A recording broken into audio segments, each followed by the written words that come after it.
one can stop me now.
Can't stop me now.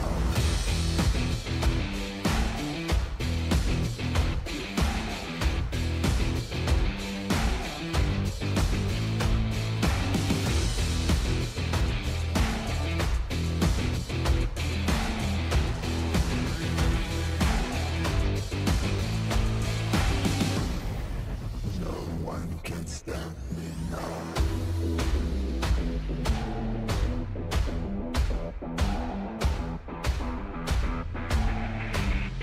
me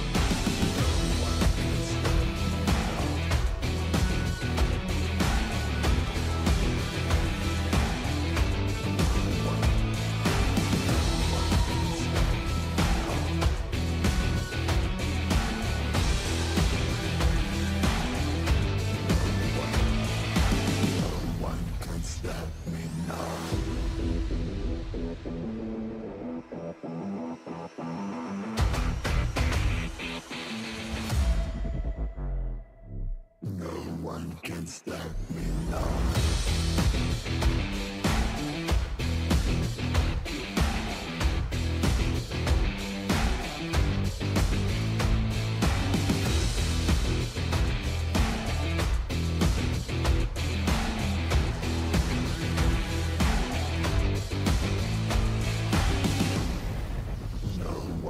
stop me now.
In the past 5 years, we have witnessed the birth of countless excellent teams and players in all 5 major regions. They are still remembered by us to this day. At the same time, we also remember our fans who loved us from the very beginning. On the occasion of this 5th anniversary, let's turn back the clock to the starting point of PUBG Mobile Esports, the Southeast Asia region, where all the stories began. As the first world-class event, PUBG Mobile Star Challenge gathered professional players from all over the world. With continuous development, the 2019 PUBG Mobile Club Open Global Finals is undoubtedly the most exciting event. 2019 Fall Split Global Finals, ladies and gentlemen, give yourself a round of applause! Among the countless rising stars, one shined particularly bright. Bigatron Red Aliens, a team from Indonesia, Bigatron Red Aliens!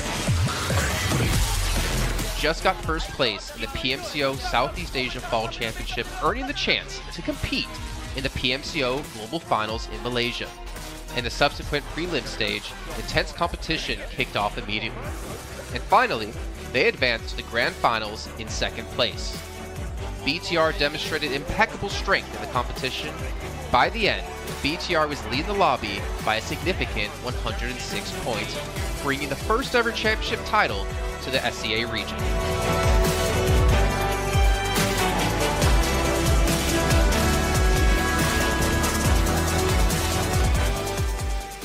Di saat itu siapa yang nggak kenal dengan nama Bigatron gitu? Tim yang punya segudang prestasi, mereka juara dunia di PMCO Global Finals tahun 2019.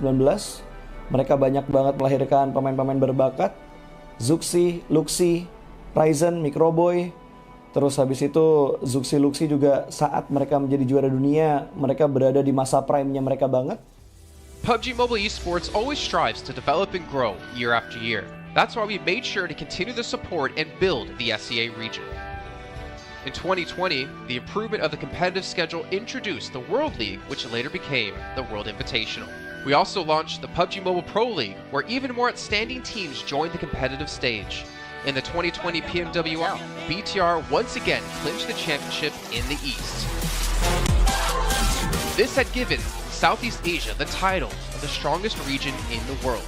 They hoped to continue their legacy at the PUBG Mobile Global Championship, the pinnacle of PUBG Mobile Esports. However, BTR was not able to repeat the performance from the previous year. Top 2 teams is going to go this round. Winner, chicken dinner, Nova XQL. With the rise of Team Nova, countless brilliant moments were had, but this also left many players with regret. After BTR Red Alien won at the Global Championship in Kuala Lumpur, we thought C region was the best.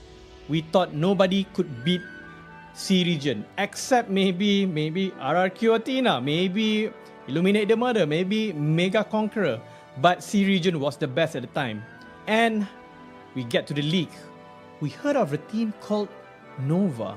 We thought maybe this team is not that good. On the contrary, they owned all the teams. They were very good. Let's move forward to the year 2021. With continuous efforts, more teams and players joined the Pro League. For example, Xavier, who placed 3rd in the 2020 PMWI East League, also secured 2nd place in the PMGC East League.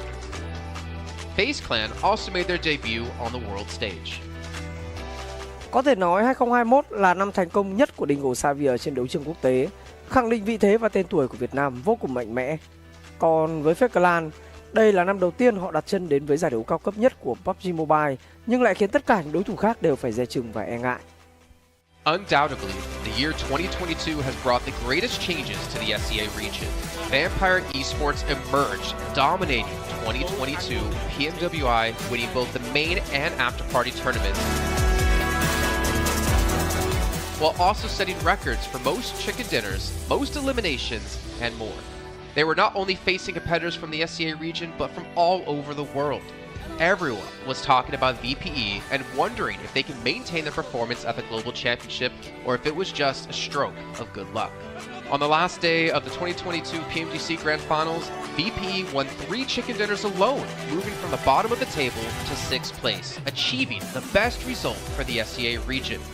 They pulled off another miracle, but sadly, it was not enough to win it all.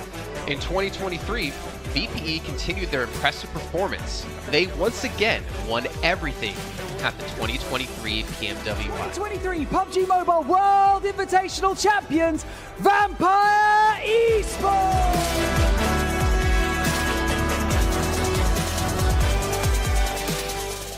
ก็ย้อนกลับไปในปีที่แล้วนะครับเอาจริงก็ผมมองว่าน่าจะโอ้โหไม่มีใครที่จะมองว่าทางฝั่งตัวแวมไพร์จะซักเซสได้ถึงขนาดนั้นนะครับเพราะยุคนั้นเหมือนทุกคนจะโฟกัสไปทางฝั่งตัวอินฟินแล้วก็เฟซแคนที่มีแบบว่าผู้เล่นดังๆนะครับแล้วก็ถ้าจำมันได้เหมือน PMGC ปีล่าสุดมากินไก่แบบเบิ้ลติดๆกันในวันสุดท้ายเหมือนเอาจริงน้องๆก็เคยบอกเลยว่าเฮ้ยเราเครียดกันไปหรือเปล่ามันเป็นตัวเองดีกว่าเล่นแบบปล่อยจอยได้แบบจอยเลยสุดท้าย3จะติดจบอันดับ6ของโลกซะอย่างนั้นนี่นะครับแวมไพร์สปอร์ตเหลือเชื่อจัด But don't forget, Alter Ego, an Indonesian team, showed a very strong performance by winning the Super League twice.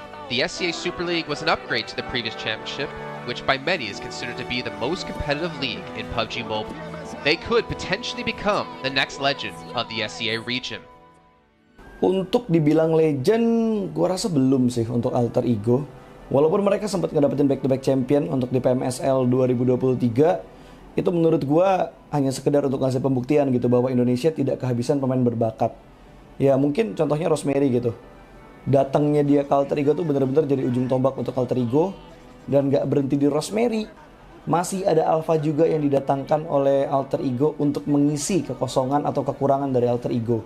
Dan gue rasa PMGC 2023 ini akan menjadi ajang Global Championship pertama gitu untuk Rosemary dan juga si Alpha. Jadi wajib banget kita nantikan performnya mereka di PMGC 2023. Dan please di notes pastikan tonton Alter Ego sampai akhir. Of course, there are many more teams we haven't mentioned, but these teams will all take part in the 2023 PUBG Mobile Global Championship. So what do you think? Who will be the ultimate winner in this year's PMGC? Will they be from SEA? Well, there's only one way to find out. Greetings, PUBG Mobile players! The long-awaited Frost Festival is about to commence. In the new version 2.9, we'll be introducing battles filled with a frosty atmosphere. Snow Battle is coming to town. Furthermore, you'll also get to experience updates to World of Wonder and Classic Mode. So let's dive right into it. In the Frost Festival, we'll be bringing you a series of snow-themed content, including a new Snowy Village-themed area, fun interactions with snow pals, and snow-themed items for more gaming fun and excitement. When miraculous December comes, the Frosty world will undergo some magical changes. Stay tuned for updates. Don't miss out. First, let's take a look at the new themed area, Snowy Village. The village covers a wide area of 280 by 150 and has loads of supplies. It's located near Stalber in Erringdale, Iceborg in Livik, and Goroka in Vikendi. In addition to the buildings on the ground, the underground area of the Lucky Ice Tower is also worth exploring. Make use of the 2-story layout to experience a completely new battle experience. sound the bell in the Lucky Ice Tower, and you can even summon rewards. Additionally, the village also has a snow rail, which can help you quickly move around and gather supplies. It allows you to navigate flexibly between different areas of the village, and also swiftly relocate to advantageous positions during battles for your team to counterattack more effectively. Of course, you should always remain vigilant to avoid becoming the target of an ambush. What's more, the village also features a special two-seat vehicle, the reindeer. It's also a great choice for transportation, as it allows you to swiftly move all over the map. For intense battles, we've also prepared festive and practical battle equipment for you: the Snowball Blaster and Snowboard. The Snowball Blaster can be used in many ways and has loads of functionality. When you aim it at the ground or a building, it can create a snow pile cover for you. When used on enemies, you can temporarily transform them into lively snow pals to restrict their movement. When facing bodies of water, you can use the Snowball Blaster to freeze the surface so that you can walk on it. It's definitely a practical yet entertaining weapon. After transforming into a lively snow pal, you will be unable to use firearms to do battle. You'll only be able to rely on basic actions such as walking, running, jumping, and swimming to evade enemy pursuit. It takes some time before you can revert to your human form. Let's build a snowman together. The snowboard will also bring you a whole new experience. Apart from helping you glide and move on various surfaces, it can also be used with the Snowball Blaster. Explore the many possibilities and use these two items to have all kinds of fun. We've also designed various interactive mechanics, such as searching for snow toddlers, lucky ice, and the snow blast zone. When you encounter a lucky snowman on the map, don't be in a rush to leave. There are 4 lost little snowmen hidden near the lucky snowman. Search for the 4 hidden snow toddlers and bring them back to the large snowman. You'll then receive a token of gratitude. There are lots of lucky ice scattered across the map. Shatter the ice to get the supplies inside. Try using a melee weapon to break the ice more easily. Furthermore, you'll find that snow has engulfed some red zones on the map, and the falling snow will bring about many interesting effects. Players within a snow blast zone will be transformed into a lively snow pal if they're hit by the snow. If the snow lands on the ground, a snow pile cover will be created. In this World of Wonder update, we'll be introducing a brand new transformation skill gameplay and a catch me hide and seek gameplay for you to enjoy the transformation skills to the fullest. Of course, you can also use this skill to create more interesting creations. We've also added a Snowy Village map template to celebrate the Frost Festival with creators. Additionally, we've also made some updates and improvements to gameplay devices, game parameter settings, and the editor. For more details, please follow the official PUBG mobile community. We'll continue introducing the latest WoW content to everyone. As for Classic Mode, we've also made some improvements to vehicles, firearms, creation mode, emotes, settings, and more. First, we've enhanced the designated marksman rifles. Some DMRs can be equipped with the full auto mod to fire in full auto. We've also improved the attributes and handling of some vehicles to enhance your driving experience. We've also added a new garage mechanic. From now on, you can choose your dream ride during matches. Meanwhile, we've also added a custom SFX adjustment feature. You can adjust the volume of some sound effects to whatever best suits you. As for creation mode, we'll be introducing some quick view features for watching the victory dance and fireworks displays and the new Frozen Kingdom themed performance in order to provide players with more possibilities for creative content. Furthermore, we've expanded the emote backpack. Now you can equip more emotes before entering the battleground. That's a wrap for the main content in this new version. In addition, new content will be added to the popularity battle event, Metro Royale, and season rewards. For more details, follow our official PUBG mobile community. Snow Battle is coming to town. Winner, winner, chicken dinner. In 2020, while the eyes of most PUBG Mobile viewers were focused on Southeast Asia as well as other regions, there was one region in particular that went under the radar, the 2020 EMEA League. Numerous teams from different regions were fighting for a spot in the 2020 PMGC. Among them, the teams from the EU region were the most dazzling. Canada Power, which had previously won 3rd place in the 2020 PMWL West League, managed to break through and eventually won 6th place in the 2020 PMGC. Class Dilge Athletics from Turkey also successfully took 8th place. For the entire EU region, this was a great start, and in the future, the EU region would grow into an even stronger region. The EU region seems to have endless potential. They always have a number of astonishingly talented newcomers. In the 2021 PMWI, in addition to the veteran team Canada Power taking 2nd place, the newly reorganized team in 2021, Next Ria, Xenox in the smokes, the solo by themselves, surprisingly won 3rd place.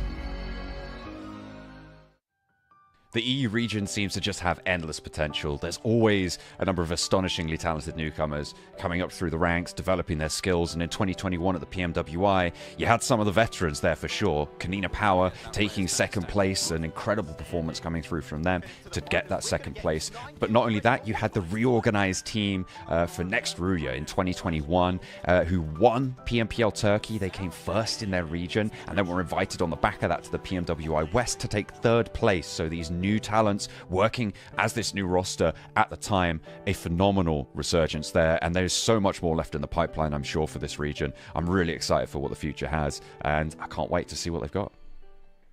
In the 2021 PMGC, teams from around the world gathered once again. First of all, worth mentioning is that among all the participating countries in the grand finals, Turkey had the most with 3. Among them, teams like S2G and Next Ruya finished 4th and 6th respectively. This was a massive achievement. The efforts of the EU region are constantly bearing fruit. Now they just needed an opportunity. 2021 yılında Dünya Şampiyonası istediğimiz gibi başlamıştı. Çünkü West aşamasında 3 takımımızı birden ilk 6'ya sokmayı başardık ve büyük finallere 3 takımımızı göndermiştik. S2G 4. olarak buraya katılma hakkı kazanmıştı ve kadrosunda Rip7, Timber, Kalse, Sylas gibi isimler vardı. Büyük finallerde ne yapacağını çok fazla kestiremiyorduk temsilcilerimizin, çünkü dünyadaki takımların iyi performansları söz konusuydu. Büyük finallerde temsilcimiz S2G 4. olmayı başardı. Nexuya 6. olmayı başardı. Maalesef Fenerbahçe ilk 8'in dışarısında kalmıştı. Ama bu takımın ileride çok iyi şeyler vaat ettiği konusunda herkes hemfikirdi. Next, let's go directly to the 2022 PMGC. At a time when everyone was focusing on whether Nova could win 3 consecutive championships, a team that was not originally a favorite to win was about to become the focus on the stage. S2G performed consistently in the first 2 days of competition, always maintaining a position at the top of the leaderboard. And on the final day, S2G changed its conservative tactical strategy and sought to gain more elimination points in the last few rounds. And in the last round, S2G secured the championship with 15 elimination points. Champion of 2022, it is S2G! They finally broke through and made history for the EU region. 2022 Dünya Şampiyonası bizi büyük zaferler getirdi. Tabii ki Dünya Şampiyonası başlamadan önce bu zaferlerin geleceği konusunda çok bir fikrimiz yoktu. S2G kadrosunda bazı değişiklikler yapmıştı. Takıma yeni katılan oyuncular vardı. Özellikle Reis ile birlikte takımın form seviyesi gerçekten çok yüksekti. 2022 Dünya Şampiyonası finallerine 2 takım göndermeyi başarmıştık. Bir tanesi S2G, bir tanesi Fireflux. Maalesef 2 takımımızın kaderleri birazcık farklı oldu. İlk günden itibaren S2G sürekli olarak zirveyi kovalarken Fireflux için işler iyi gitmemişti. 3. gün geldiğinde S2G güzel maçlar geçirdi ve şampiyonluğu Türkiye'ye getirmeyi başardı. Bu Türkiye e-spor tarihindeki en unutulmaz başarıydı. This year, the EU region has continuously produced even more strong teams. First of all, G Gladiators won first place at the 2023 PUBG Mobile Pro League Spring Regional Championships and third place in the 2023 PMWI. Veteran teams like Next Ruya and Kanina Power have been performing better and better this year and successfully qualified for the 2023 PMGC. Subsequently, hot recent teams like Mad Bulls, BRA Esports, Major Pride, Elise Esports, Demorte, among others from EU, have also successfully gotten a spot in PMGC. They all look forward to continuing the success of the EU region in 2023. There are many questions surrounding PMGC. Will S2G successfully defend their championship? Will another EU team lift the trophy? Could it even be a team unexpected to win it all? Let's witness it together in Turkey.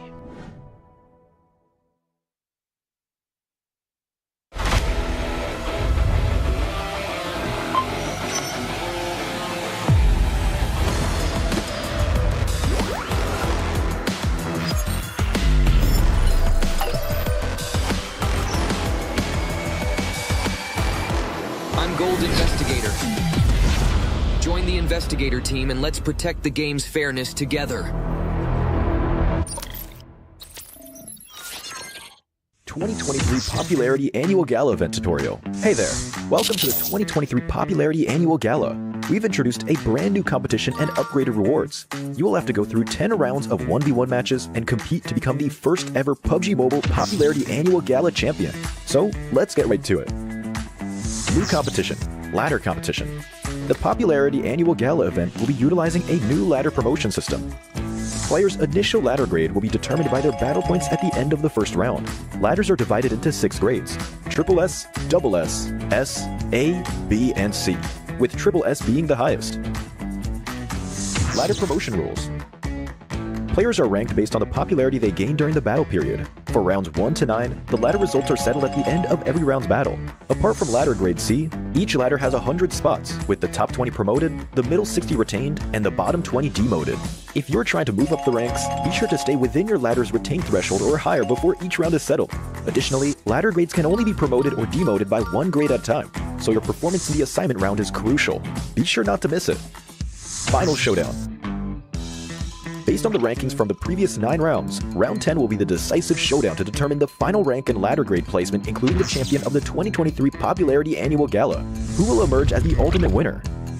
New exclusive rewards. At the end of round 10, rewards will be issued based on the player's ladder grade and final rank. For outstanding players, they will receive exclusive rewards that can showcase their supreme honor both in and outside the game. In-game rewards include the Honor Title, Honor Name Tag, and Honor Avatar Frame, which are sure to make you stand out. Moreover, there are also physical trophies, interviews, custom-made popularity gifts, official social media promotion, game exposure, and other exclusive honorable rewards. Gain global renown both in and outside the game. What are you waiting for? Participate in the 2023 Popularity Annual Gala now.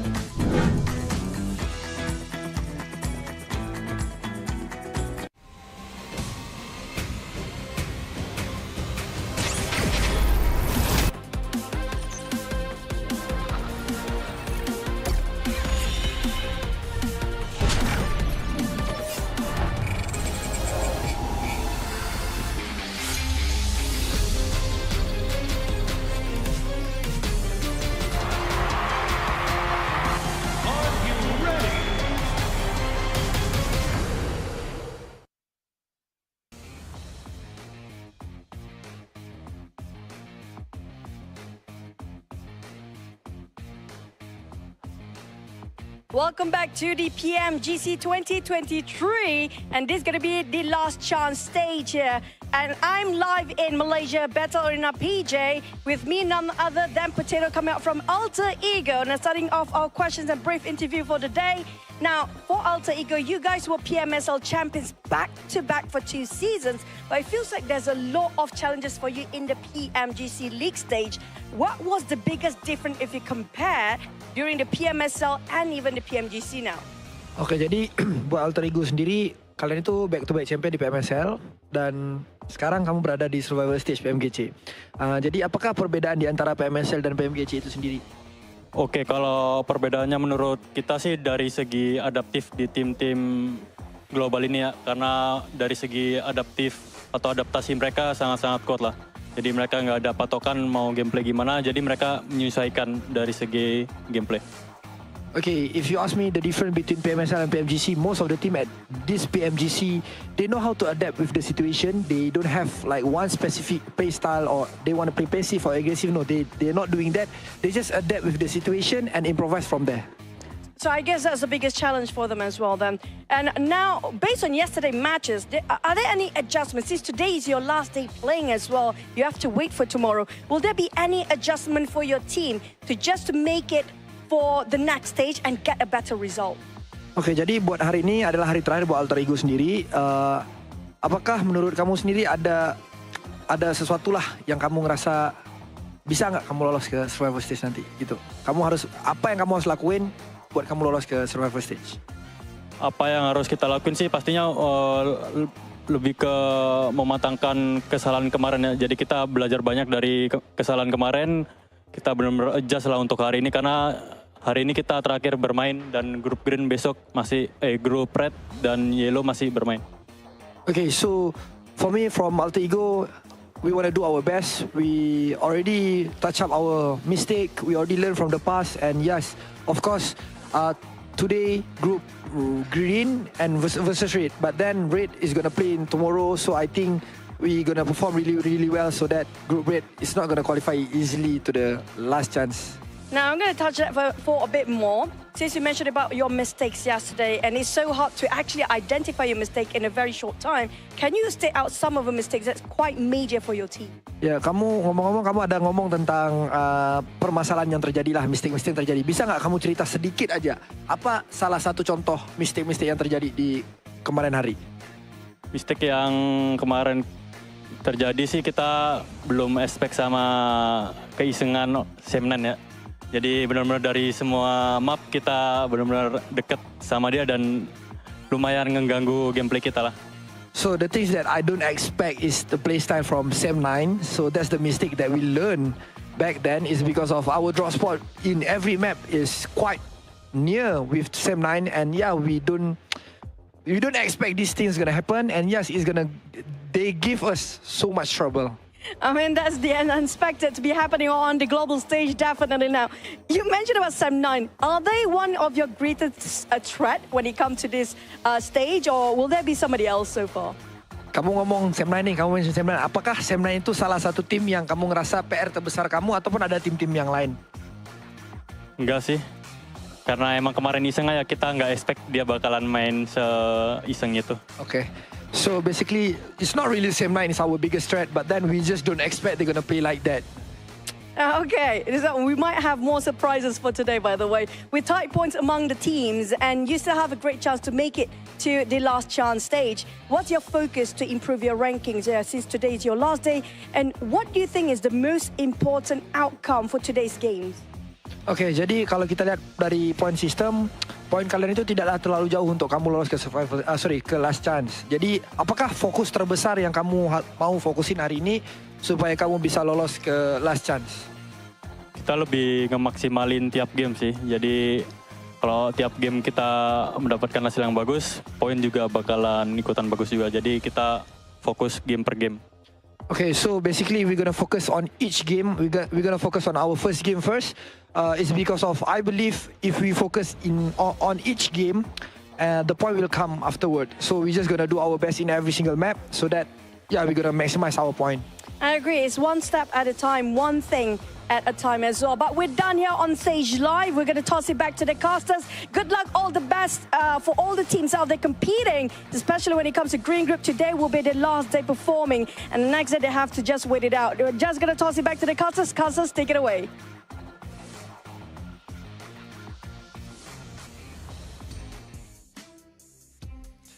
Well, as you heard there, Potato, Altigo, and all the teams from Group Green, this is your last chance, your last 6 matches to get as many points as possible and potentially keep yourself in the safe zone. I'm Jason Kaplan, and we got Maxman and Kalaris here on the desk to break down everything happening, obviously, yesterday and what's to come up today. And honestly, Max, well, no, wait, I'm not going to go to you, Max. I'm going to go to Kalaris first. Altigo had a rough day, to say the least. Yes, they did, and I VOD reviewed them quite extensively. So obviously we heard in the interview there that, Sem9 was one of their downfalls. Luckily for them, they're not playing today. However, I think that is not the issue for them. Yesterday, the issue for them in 4 games out of the 6 was unnecessary risks. You think back to the Sandhawk, you get caught in the water, BTR takes you down, you're done. You think, and the other water scenario on Erangel as well, that was not required whatsoever.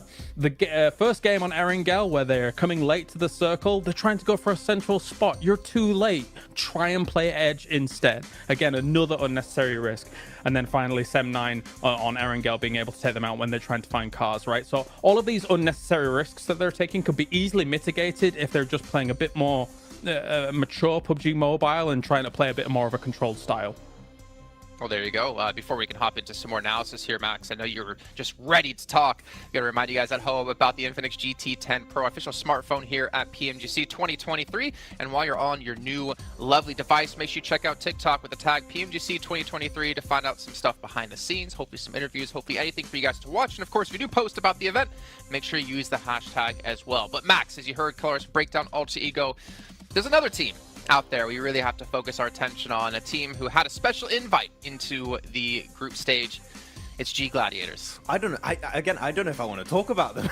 I'm making you talk about them. I don't know. I want to talk about them. I mean, Gladiators, we expect more, right? I still believe in the Gladiators cheese. They're going to cheese until the very end here, Jason. They're going to maybe qualify to the survival stage, to the last chance, should I say, with just a few points. But I want to look onto other teams possibly because we got also a big shift of groups, right? And one of the few teams that's been added to the mix today that I'm especially excited to see play is going to be Enigma Galaxy. They played exceptionally well back in their Group Red, and especially with Koops, he was the second top fragger of his group. One of the best pickups, I would say, in the entire year of PUBG Mobile Esport, right? With how they are able to take these fights now, how aggressive they are. I'm especially interested to see how they're going to fight for their spot in Pachinki on the Wrangle against, I believe it's the Xavier, how that really unfolds. But Enigma Galaxy has to be one of the teams that everyone is looking at to qualify for the Grand Finals, so they're a very big favorite for me here going in these matches. I'm hyped for them. I'm also hyped for Duxan as well, because South Korea, let's go. Here we are. Oh. They're awesome. They're awesome. And I mean, to be fair, they had a great start to their group initially, and they kind of fell off slowly as time went on. But I've said it multiple times, as South Korea constantly gets more and more days, more games on the board, they're great at assimilating information. All of their teams, all of the teams that qualify for PMGC. So I'm hoping for Duxan to prove big here again today. That was great analysis about gladiators, by the way. I was going to say, well, that's great stuff to talk about, obviously, Enigma Galaxy and Duxan. But, Max, I really want to hammer home about gladiators here. My attention, actually, are over towards potentially Inco Gaming, because, obviously, they've seen their brethren teams of Alpha 7, of Loops, of Influence Rage perform pretty well. I'm curious to see if they can rise up and be another Brazilian strong power team. But also Hyper, because the roster they ended up fielding in Group Red wasn't the roster they ended up fielding in Americas, or the team they've ended up fielding in North America PMPL. I mean, to be fair, GFen on the roster was surprised to see them do so well in the group, considering GFen's kind of been out of the team for a while now. But they have, I guess, a lot of pressure coming their way from North America in general, considering they're our only representative. And I don't know. It's going to be tough, man. That's all I can say. I know that Zifan is watching a lot of, doing a lot of viewer parties, watching a lot of the different regions. So I think that might have helped out, actually, because he knows kind of what to expect in these matches against all these different teams, how they're going to rotate, and how these matches are going to be unfolding. So maybe that has been helping them out quite a bit. But it can't help you against the domination of Brazil right now, because Influence Rage are just running away with it. And as you said already, talking about Inco, Jason, they have already played at this stage. Nenebich in particular, one of my favorite players of the region, that I would like to see them potentially climb up. But that would be too many Brazilian teams almost in the Grand Finals. There can't be all of them. That's not possible. Or could it? I don't know. Yeah, we'll see. Obviously, still a lot to come up down the way. But we can see a comparison here of Mad Bulls up against Enigma Galaxy. And Mad Bulls obviously struggling when it came to placement points, able to put up a ton of eliminations and obviously double chicken dinners as well. We could see just obviously the performance when it came to group stage quite different when it came to eliminations. For me, Enigma Galaxy, I do feel like they were the one surprise for me, especially out of Group Red, to not advance through to the Grand Final straight away. I mean, they just fell short of Morph by a few points here and there, because Enigma Galaxy had a great start, and we know this team as a very formidable roster. I mean, I think a lot of people put a lot of stock in if Koops is gone, then if he's eliminated early, then maybe they don't have much legs to stand on, but I don't necessarily hugely agree with that. Of course, he is a force to be reckoned with, right? And somebody that is going to be sitting very strongly with him, as you can see here with the 43 eliminations. But this team still is able to play a macro game, even if Koops is gone. It's just that he is quite the powerhouse to speak of. I mean, thinking back to PMWI, Max, we did see Koops kind of be similar to Nomi, similar to Matic. He was kind of off by himself, but also the funny thing was he was the tip of the spear, it seemed, in most parts. He would be like the first one to cross the rows to get position for his team, but he'd be so confident and so successful to be able to do that it allowed Enigma Galaxy to kind of adapt their style quite a bit to how Koops can perform to his best. If you're Enigma Galaxy, you don't need an IGL. You just need to, Koops is in game, we just follow Koops. Enable him. No, just enable Koops exactly to kind of take these fights, because clearly, as you said, he is the spearhead of these scenarios. He is the one that is leading the charge for this fight. And a lot of the time, it's very successful when it works out that way. And the rest of the team, sure, they can frag out. We know Lord, we know Freak, we know how Rauf can also pop off in these matches, but clearly it's just the setup around Koops. If he gets knocked, pick him up. You want to keep him alive as much as possible, which is what I wanted to see almost from Quest with Al-Hajj, but it's just not been the case. Al-Hajj has been going out early, so it goes to show how important it is to keep a star player like Koops alive until the very end, because it increases your odds of winning those matches pretty significantly. So yeah, I hope that it's going to work out for them, though. If you're looking also on this graphic, Radio Seal, currently Reject, we had some great moments, right, Kalaris, in the group stage. they've been a little bit invisible currently at the start of this tournament. There's still a bit of time for them to come back and hopefully qualify for the last chance, but Reject have not had the start I was expecting, and that might be also off the back of that long break between Group Green and now this point of the tournament. Honestly, I have a bit of a grim outlook for Group Green, in my opinion. We'll also take a look at some of the highlights, because, I mean, you've got 6 of their teams not able to make it happen yesterday, right? I think Alter Ego was the top out of those 6 teams with 22 points, and that's kind of why I focused on them a little bit in my VOD review from day to day, because I do feel like Alter Ego is the one that can try and get out of that rut that Group Green has put themselves in yesterday, because it is their last chance today. So much so that I do believe that Alter Ego will make some big changes coming in today. Like, for example, I think that they're going to go north on Sandhawk because N-Hyper goes down towards Camp Charlie, which was a backup drop since they moved away from that northwest island, for example. So we'll see if that actually pans out here today. But yeah, I think they've got a tall mountain to climb as Group Green today for the most part. I will say this, I'm 100% in agreement with you, Klaus, but one thing we can't forget about is that the difference between 16th place and 8th place is 15 points. Now, obviously, if you're Melise here in the situation, that's over doubling your points, but it's not that big of a gap at the moment, so it's really going to come down to those potential 1, 2, 3 points. That means whether you're into the last chance or your unfortunately PMGC run will be done. So it's still extremely close, but yeah, it is kind of eye-opening, Max, as we look at Group Green just struggling down towards the bottom of the leaderboard. Yeah, actually, I got a few numbers right now. Group Yellow, on average, have 40.5 points. Group Green have 26.3. So there's a pretty significant disparity between the teams that are between these two groups. It is going to be a bit rough. There's room for them to, of course, catch up here, but as we know, for the survival stage, it's only 2 days. The team of Group Green only have 6 matches remaining to have an impact on the leaderboards. And after, I mean, Kalaris in esports, this is always the worst scenario to be in.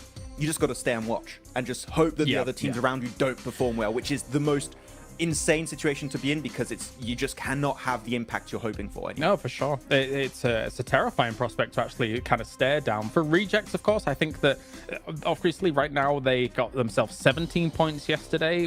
Compare that to the group stage that they had, which was 188 points in total. For me, I don't know if 2 days is enough for Rejects and rotating lobbies for them to gain traction, because Rejects' performances came in the latter stages of their group as a whole, compared to some of the earlier days and the early results. That said, as well, there's some uncharacteristic numbers that came out from yesterday. Procedure, for example, only 10 eliminations across 6 games. This is a team that can get that in one game, no problem, considering what we saw from them in the group stage. So my eyes are also on them, aside from Alter Ego, because I just think that they're capable of more.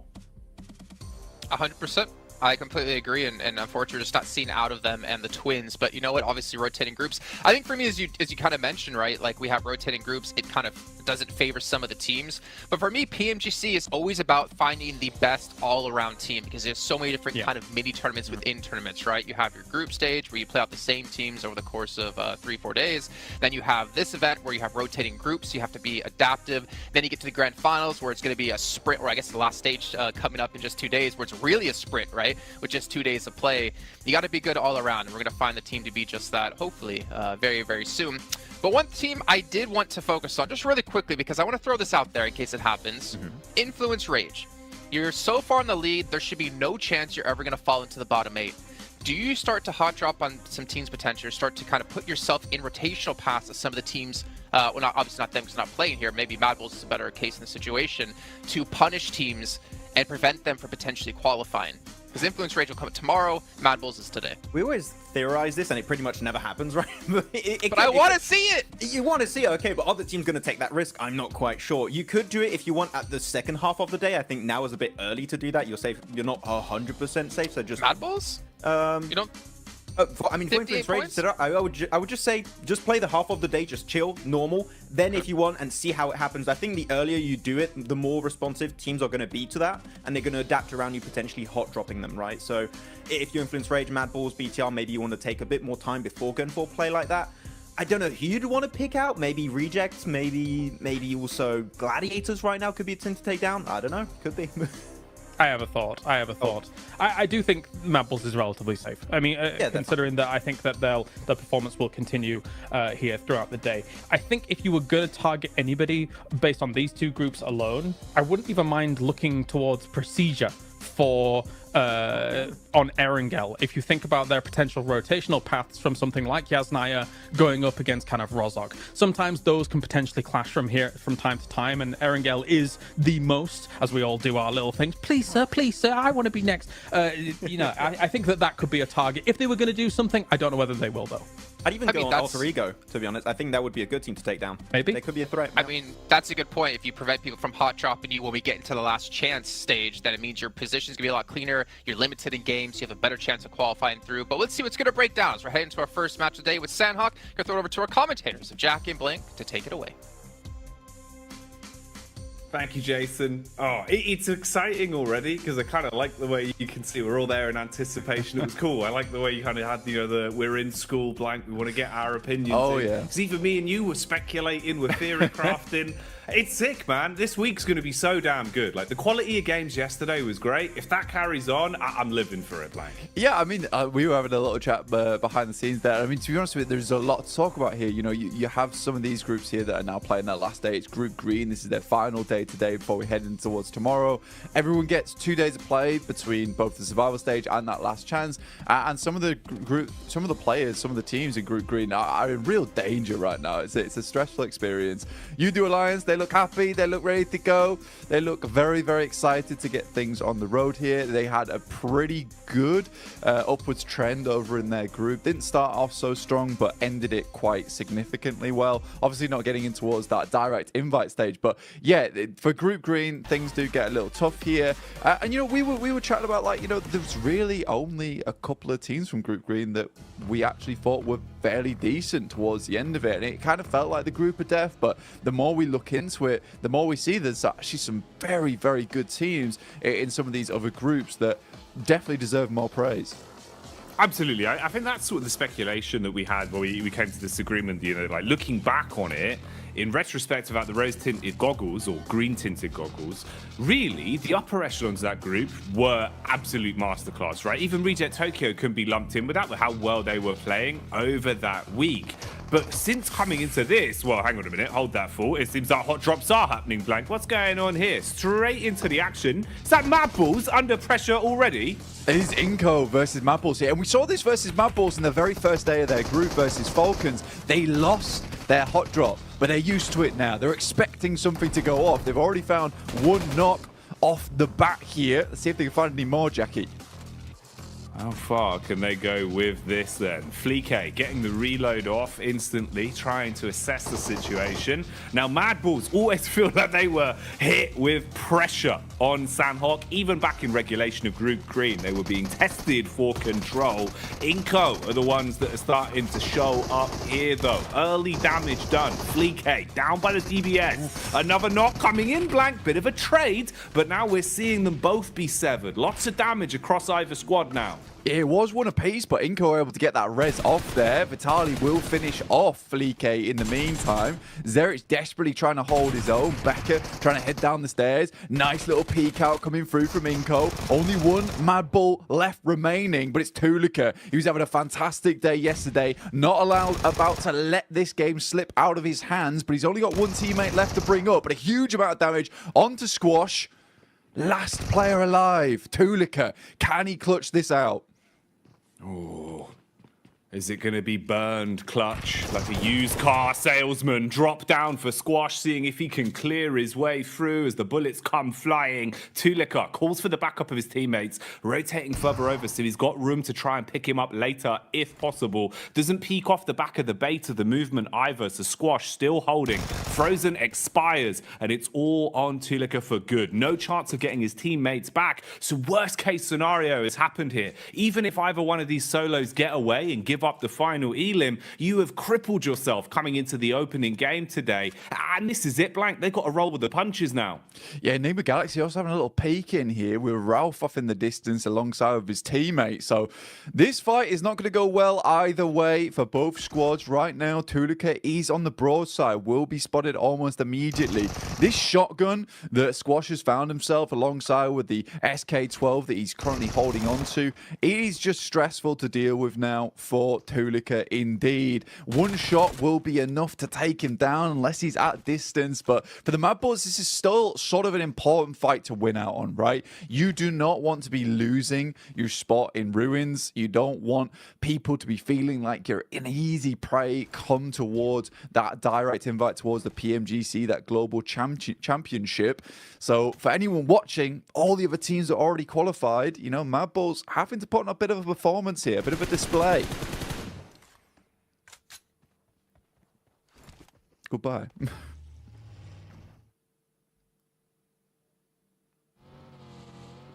And with that, Tulika will move onwards. Ralph takes out the final player there from Inco. Difficult stuff ahead now for Tulika himself. Be moving forward here, Jackie. Oh man, that is a rough way to start this off, Blank. You know, we're coming into it thinking that we have time to speculate, give a bit of a lay of the land, if you will, for our viewers at home. We got Jason's favourite, just what he ordered, you know, fresh from the oven there, the hot drop specialty. Mad Bulls just walking away with just the one man as well. The worst case scenario, really, Blank. And then a third party to steal that last elim. Ooh, wrap that up in a neat little package. If that isn't a little taster of the sort of shenanigans we're going to be seeing today, then I don't know what would be. You know, maybe like a beef stroganoff. Yeah, I mean, for some of these teams, some of these squads, right, it was kind of interesting because we were sort of speculating, is Mad Bulls going to be the one to hot drop? In the end, they have to, but it's Inco who does engage that. And I think for Inco, maybe not the greatest thing to happen. I mean, we were talking about how, you know, here on Sandhawk, you do want to try and get as many points as possible, squeeze out as much as possible from this map, because you're only going to see one of it anyway. You don't want to go heavy on these games. Tixie all by his lonesome here. No one else to help him. He's got a DBS versus the three-man squad here of Quest. Easy, straight around the corner. Easy two-pump, double barrel action. Straight into the face of Kitsune as well. Causes him to go bounding around like a very aggressive bunny rabbit. And he's put the foot down, Blank. At least hits onto a one. The sprint out as well. Basically just offering themselves up as sacrifice there. Those are some freebies for Gladiators. You get the response in as well for the situation. Get everyone back on their feet. You're going to be happy with that.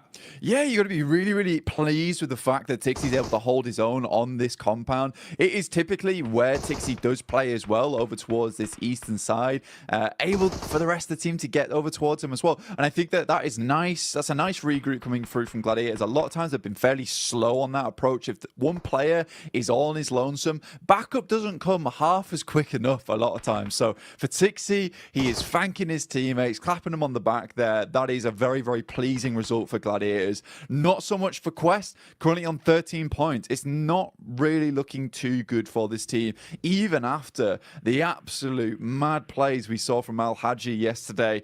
I don't know how much further Quest is going to be able to get into this tournament, but I think next year is going to be a really good year for Al Haji, no matter what team he's on. I think they've done well, at least in kind of winning the hearts of the fans a little bit as well, with the time we've seen from them on camera, the way they've come across in their interviews, and the resilience we saw, at least in regulation, back in Group Green, right? You know, for them to actually fight through and even still be in the tournament in a position where we can still be talking about them right now, Blank, at least for me, was impressive. It just felt like there was a little bit of room for them to get another step forward. It's a shame how some of the games have gone for Quest, especially yesterday. It was rough. It was raw. Misery back on screens here, though. Evos instantly aggressing, looking to try and build themselves a few points on this one. Misery got the early knock off with the UMP. Redface and Co now moving in to clear out the upper compound as well, and flushing their way through anyone that dares to peek into them. Yeah, it's a nice little fight there from Pasija Evos versus N-Hyper, leaving them down to one player now. And I think for Pasija Evos, this is very well set up. Yesterday didn't look too great for Pasija Evos. I mean, they were doing extremely well over in our group stage, but kind of fell off just a little bit there towards our first day of play for Group Green. 21 points, though. It's not terrible. It's not ideal either, but it's good enough. Pasija Evos, it is just misery now, coming up against some of the players here from NASA. Xenox will open things up. What more can he get done? Bullets down range early on. It's good high ground, good position to be in. They've got a great understanding of where exactly they could be potentially fought from. Bit of a move on the go here as well as we see the rotation from Evos off the back of their cleanup. Now finding a bit of a safer compound to play in, but they've been startled, detected from across the road. We're lying in wait. It's Melise of all squads. Hit and miss yesterday, Blank. Honestly, to be fair with you, mate, I feel like we saw a truer test of them, at least in Group Green. You know, from what we saw yesterday, it felt like they were struggling a little bit. Even CEO later, there were times where it felt like this guy was a bit of a one-man army. I don't feel like he was as quick to the mark yesterday. I'm hoping, obviously, with a day of rest, you've come back in a little bit more fresh-faced today. Would like to see some improvements from them today. Yeah, I mean, for the Turkish squad, it's just a little bit difficult for them at the moment. I mean, they've been making a lot of right moves. And I think for an Edge team that likes to kind of read into opponents' movements around the map and cut the legs out from underneath them, they did a good job of it in terms of theory, right? In theory, where they were playing, it was all fantastic. Then they were going down to these engagements. They weren't always able to win it out very cleanly with a four-man squad going onwards and just clearing from there. And they ended up just losing games very early on. And this kind of the risk with playing Edge a lot of times whilst you're holding out and guarding those Edge sides is that if you get into an engagement there, you lose it, right? There's not much chance of getting very much further into the game. For other teams that like to leapfrog from Edge and then send towards a kind of a middling position between the center of the circle and the outer side of it, you have much more chance to get further into the game and maybe pick yourself some pretty consistent placement points off the back of it. And we had a really good conversation as well yesterday, or even this morning, actually, bloody hell, mixing up my time zones. It's all going so quickly right now, where we were talking about, you know, look, some of these teams yesterday just came out absolutely swinging, and I think in this format you have to, whereas other teams sort of got in their own heads a bit. Yeah, that was one of the big focal points we were kind of sort of umming and ahhing over, about how you could see the difference of, let's say, a team like Influence Rage, who came out just playing their style, just absolutely giving it, right? Any opportunity they had to just swing on a fight, play confidently, going into an engagement, basically thinking, you know, we've already won this. They're just thinking about the points being in their pocket. You're going to have so much more of a better time of it than going into it giving so much respect to teams, overthinking these situations. And we've seen that change. A lot of our squads from Group Green, it feels like their play styles have kind of flip-flopped more so than anything compared to what we were seeing during that regular point. This is an interesting one, actually kind of ties into that. You can see here, Reject Tokyo at least getting a bit more confidence to fight and contest for center control. A little bit lucky there in terms of the draw of the circle, but it works out. You've got a compound, you're in a good spot, and they're going to be pleased with this, mate. They'll be chuffed with that, Blank, because when they had center control, when they felt comfortable early in a compound, this is where we saw some of the better games from Reject, because honestly, they're great on defense, good comms. It just felt like getting there was rough for them. They've been playing a lot of Edge, and it hadn't been working out too well. I'd hope that would be a positive change. Bit of a fight potentially developing here as well. You've got the push up the hill. Focus is drawn from NASA towards the backside, but a few bullets whizzing on by. Room for a bit of a scrap here. Yeah, I think for Enigma Galaxy as well as NASA, this is a case where potentially Enigma Galaxy will just think about just swinging wide of this, potentially trying to get in underneath towards Painan. I think Enigma Galaxy is a team that is very well known for some of their more smart rotations. A little bit of a scout there from Ralph. He's in very much danger now of taking a knock. Luckily, the vehicle is going at a strong 90 miles per hour. Alter Ego zooming in towards where Reject is playing, already see Octa gets taken down here. They try and take control of one edge, but Reject has penned them in, locks them into one location. Now the nades can start to come through. There's a lot of damage off the back there. In the meantime, Duxan does take down Ralph. We talked about him earlier being very, very low.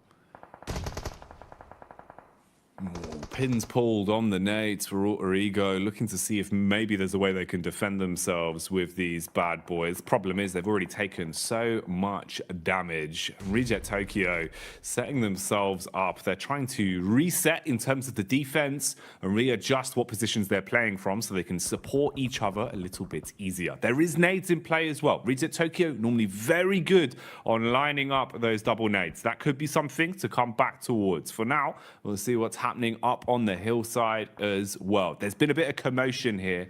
Teams have been making their presence known, and that high ground control is going to be worth its weight in gold the longer this one goes on. So pressure being applied there. Rotation coming in as well. You've got Alliance on the move as they start to make their way over. Drop in the smoke so they've actually got some cover to work with. And you'd need it because Melisse are close by and they're eagle-eyed, Blank. They've got eyes like a hawk. Yeah, for Yudu, this is probably one of the toughest rotates currently happening on around the map, where they're sort of locked in between DX as well as Melisse Esports, and DX has a fantastic control of his high ground. Something we saw a lot from them yesterday is identifying some very strong positions on the map, but also being really good at holding them down.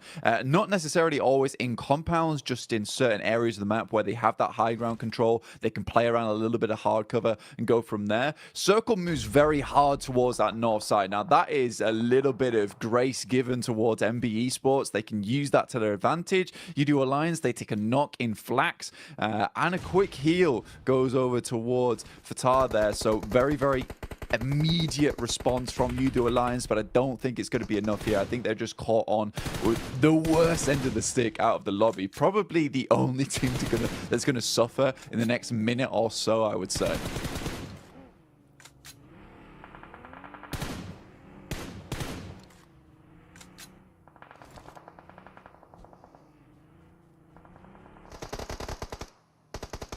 Melisse Esports on this side of the map. Now, Kissu does go down. Poser has a nade in hand. We'll send it over towards Nisa, but Melisse Esports, again, just crumbling a lot during these days. Again, Nisa, 5 eliminations found so far. Really, really good stuff from them. I think this is interesting because it is a lot of these squads that we see a fair few times that just come into these games swinging. They tend to do well, and I would say that this is a very, very good and promising mark of the game going forward here, Jackie. I'd agree with you, man. It feels like, actually, we're getting into a bit of a groove now, a bit of a stride for some of our teams. A lot more aggression displayed early game as well here with the culmination of the two groups we have in today's lobby for survival stage. Now, they were being pulled and pushed in multiple directions here. It felt like they weren't quite sure which fight they wanted to set their gaze on, but now they've been thrust into one. They have to try and survive, taking a ton of damage up against Evos. Good lay of the land from Link as well. Knows to look towards the distance, can see just over the ridge side where his next opponent is coming from. They've got an understanding of where exactly he's playing towards, but with the bullets connecting, they're going to start to farm up these elims. Melisse, meanwhile, are crashing down as well. This is Yudu Alliance still trying to push over that hill. They've been doing this for quite some time, Blank, and maybe it's going to start to work out. Nice connection onto Levites. He's dropped and finished off for good, and they're still pushing in. Yeah, Cluck's doing a really good job here. I actually like the thought process we saw from Yudu Alliance. Unfortunately for them, DX follow them down on that south side, which is a really cool play from DX. You don't a lot of times see teams chasing on this situation. In the meantime, Reject desperately trying to hold on towards their central compound. They left it, they moved towards that north side, but they did face off versus FaZe. But they're currently still in a strong position. Gladiators, for them, this game is very, very important. They already started things off really well with a 4 eliminer. It would be absolutely strange and weird circumstance that we see Gladiators get the majority of their points done on Sandhawk. As we know, they are horrid at this map. This is a map that they do not find a lot of success on, but already they're up to 7 eliminations. With 4 players alive, this is starting to be a really good run for them. There's an itch in the back of my brain just reminding me of one of the Sandhawk games we saw from Gladiators quite some time ago, Blank. And I just remember it starting off in the same kind of way. When the pressure's on Gladiators, when it feels like, you know, the story's not going to happen, the crazy comeback towards the end is never going to be there. It feels like finally that Cinderella story won't be written. Something like this happens. We've seen it before on Sandhawk. I don't know what causes them to play like this sometimes, but they've certainly had their breakfast this morning, and they're coming out with some fibrous maneuvers, looking very solid in the moves they're making. 7 elims to the name, Blank. How much longevity have they got on this one? We'll keep our eyes on it because Gladiators need a good game, and the individuals are playing to prove that. Yeah, they desperately do. Right now, facing off versus Duxan, not an easy team to go up against. MBE Sports, they lose Fistboy on a knock. That's to DX, who are doing a really good job over on this eastern side, just clearing their way through. Up to 3 eliminations now. Alter Ego also chiming in. Bit of a better rotate from them over towards this south side, able to take over that compound that Reject were holding on to. I think a lot of that comes off the back of the fact that Gladiator was able to get some really good pop shots between the windows, knock some of the players from Reject. Very much slow them down, bog them down. More nades sailing in from Gladiators, taking out the remainder now of Duxan. FaZe spots out some of the players from Gladiators, will take some pot shots towards them, over towards that western side. Chow gives his life for the rest of the team, but it's just Paragin now. With Lamborghini down, he is able to get in, but this is more of a survival game for them. Great circle here for the Gladiators. The last minute men, as usual, very much feels like back towards my university days, where the deadline's looming and then suddenly I'm in the library for 24 hours. That's how it always goes with Gladiators, man. I sympathize them with a lot, Blank. I'm the same. Unless the deadline's there, it's not getting done. And that's the way they play. And honestly, it's working wonders for them right now. Again, you know, with every time we're looking over to them, they're starting to build up more elims. And like you're saying, zone-wise as well, they're in a good position to make a play off this. The one awkward encounter in the dead center as well is Reject Tokyo, now basically being the Reject duo, with all of FaZe in full force around them as well. So not really what you want to be. A bit of flat sharing going on, and that's illegal. It's called subletting, Blank. FaZe are going to clap back onto DX as well, finding a way to peek through the windows. An assault onto Paragin. That's an unlucky knock. Yeah, I think right now, even though he's able to get Lamborghini up, it was kind of for nothing. This little high ground the Gladiators currently have control of was so fortuitous that they got the circle on this side. Coming off that high ground is very difficult, so they're trying to milk it for as much as they can here, stay on this top side. But it's MBE Sports coming in to try and challenge us for now. Gladiators need to be ready for this one. Kitsune luckily is in position as the DBS, only able to find one though, and that's not quite enough. The rest of the team instantly needs to improvise off the back of this. Sek and Mondo are down, so it's a decent start. The nades start pouring in, and it's a nice nade on the backside towards Fistboy. Just a Kaze left remaining, and Gladiators quickly clean them up there. Up to 12 eliminations now, Jackie. A fantastic start. Tixie's flying through the air. Matic is on the support. Oh, mate. This is perfection put together so precisely from Gladiators right now. That was beautiful. The nade work to defend after the crash was on point, and then straight back into hungering for more elims. The peek down the hill, beautiful connection on the aim skill as well, and we get left with our final 4. A scrappy one at that as well, Blank. Alter Ego still alive. They were able to find what remained of Mad Bulls and shut them down, but they've now had the same done to them. Peek out from Sarah Biceps, and with a smooth right hook, he's wiped them off the face of the battleground. 3 squads remain.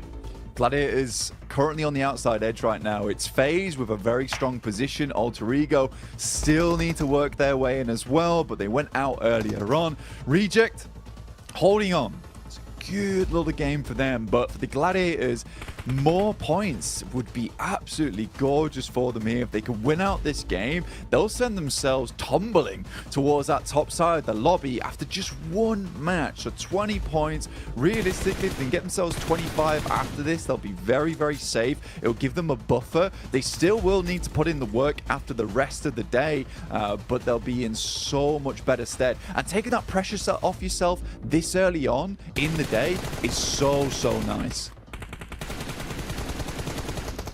taking the pressure off themselves and applying it to Reject Tokyo. Problem is, though, it's not going to turn them into diamonds. It seems like they will instead just buckle under the pressure.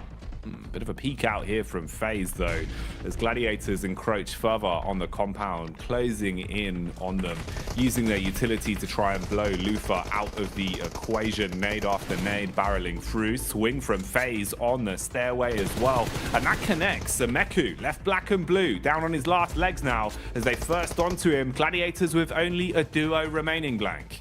I think regardless of what happens there, I think Gladiators are fairly pleased with this result, right? Meku was always left behind to try and help the rest of the team get further up. Now it's Matic in a 1v3 scenario. It's going to be very difficult for him to pull this type of thing off. Goes for the pre-fire as the circle starts to push all these players in. Has an idea of where they're swinging. This rock is really nice to play around, but on Zen, he's on the prowl, and it will be found by the rest of the team. Mormon finishes off Matic. Regardless, FaZe picks himself a nice win from a very easy rotate on that north side, but for Gladiators, that could have been a lot more for them. Either way, I think it was around about 15 eliminations they finished that game with the 6 points on top of it. 21 points is just a very, very nice start for them. And you know what? Jason might have been right to bring them up at the start of the day.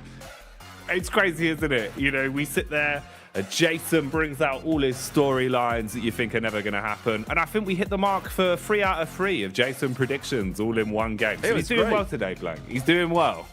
Oh, look at the dance. He's happy. He's pleased with that one. I mean, starting off the day with a win here for Mela is really, really nice for him. He's got his hot water bottle in hand as well, mate. Oh, yes. Taking the heat to the next level. This is why FaZe are winning. No, they're bringing the heat in. They're warm. Exactly, Blank. That's madness. They got the moves inside and outside of the battleground, and they got the chicken dinner to boot as well. Can't turn your nose up at that one, but I think we do have to give a little bit of eyesight over towards Gladiators, looking at the stats in terms of what they got up to on that one as well. Yeah. That's a big game from them, right? They're actually fragging as well, Blank, which I think makes the world of difference in the sense of confidence. It's what we were talking about way back at the start of the game. At least now, having a high elim game, it should perk you up a little bit. You're not going to feel so somber throughout the rest of the day. Yeah, I mean, the teamwork looked really, really good there from the Gladiators towards the end, and that's what you want to see overall. In the meantime, we're going to send you back over to the other team over on the desk. The desk team, the best team here. Like FaZe could get their victory on the board here, starting things off strong for Group Red. But to be honest, there's a lot of moving parts and a lot of working parts in this one that allowed quite a few other teams to have some decent results. You know, Max, I know you didn't want to talk about him at the start of the day, but I'm going to make you talk about him now. No. It's G Gladiators. Okay, you know what? They got himself some wins. I can give you that much, Jason. I think Kalaris was talking about that. The eliminations kind of got fed to them in weird ways, especially that fight versus Quest. Alter Ego changing their drop location to the Eastern Island, and Mad Bulls fighting Inko, which means that their rotation path here, Jason, is completely free. Even if you rotate late, you can make it through Trifecta. You can get access to Bootcamp Hill, and off the back of that, they can just start blasting at so many other teams like Duxan, Alter Ego, and get 15 eliminations on the board. They needed those points here because they were in a tough spot before here, and they already doubled their points. They had 20 points before this match, and now extra 21. That is massive for Gladiators. That might be exactly what they need to get themselves in more of a safer position, considering this is their last day of play overall. But another team we have to dive into here is Reject in particular, because the position they had, we were watching a little bit of a disagreement between you and Max in terms of what Reject decided to do as his own tried to center up on FaZe. So I think that they were trying to make the game-winning play, right? Like with some of their moves. They start in Trifecta, they had a 2-2, and they go to the compound, which in our region we see always as a focus point for some of these circles mid Sandhawk. Now, they realized Alter Ego's coming in behind them. They made a ridiculous blitz through. It was risky, but they actually got a lot of points from it, 8 points in total. That's by the by. Rejects here from this point on tries to leave this compound and go north towards FaZe. I think they already took one elimination off of FaZe, so they knew that they were weakened, or in a weakened state, but it was very slow, very unsuccessful trying to breach the position of FaZe here. So I like that Rejects was trying a winning move, but it materialized. At least they got high up in this game, I suppose.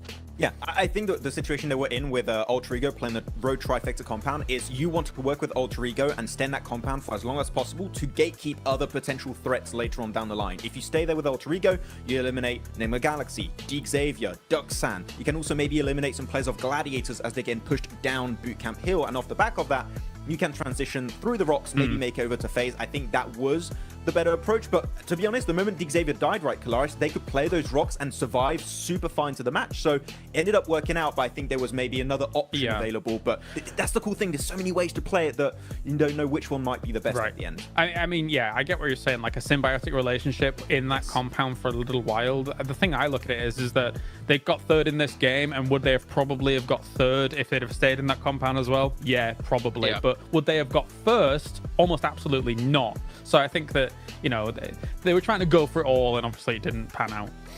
Yeah, and again, trying to make those plays that are really important for them, considering Reject coming into this one from Group Green. So they only have, well, now 5 matches left to go. They have to get as many points as possible. They have to make sure that to make the right decisions, though, as we did look at a drop as well between Mad Bulls and Inko. And Mad Bulls, a team that it really doesn't matter for them, right? They're pretty much safe into the last chance. For Inko, though, at least them trying to scrape by as many points as possible. I think they got 3 with the eliminations. They're realizing, okay, well, this is not going to work out. Let's try to salvage with something. But they have to maybe look forward now to the next 5 matches. Yeah, don't forget the best part of that fight here, Jason, is just Raoul come in like, sit down. just get rid of them right away. That was a good bit. That was a good bit right there. But yeah, it's a hot drop. It is normally Inko that would have to change that drop because Mad Bulls, as you touched upon, Kalaris, during that game, are already so comfortable. It is currently their fight to win currently in that position. If they win it, they clear it for the last chance. And Inko, they're just going to be maybe completely out of that position from the get-go. So yeah, Inko, cool. It's fair enough. There's only 1 of these maps per day. But you might want to try and think of avoiding those as much as possible because it can really impact your results over only 2 days worth of play. That is such a small amount of time that these hot drops can really impact your position. Yeah, it would be even especially more huge if there was more than 1 Sandhawk per day, right? But there's very little interest in giving up your position when you've done as well as you did like yesterday as Mad Bulls.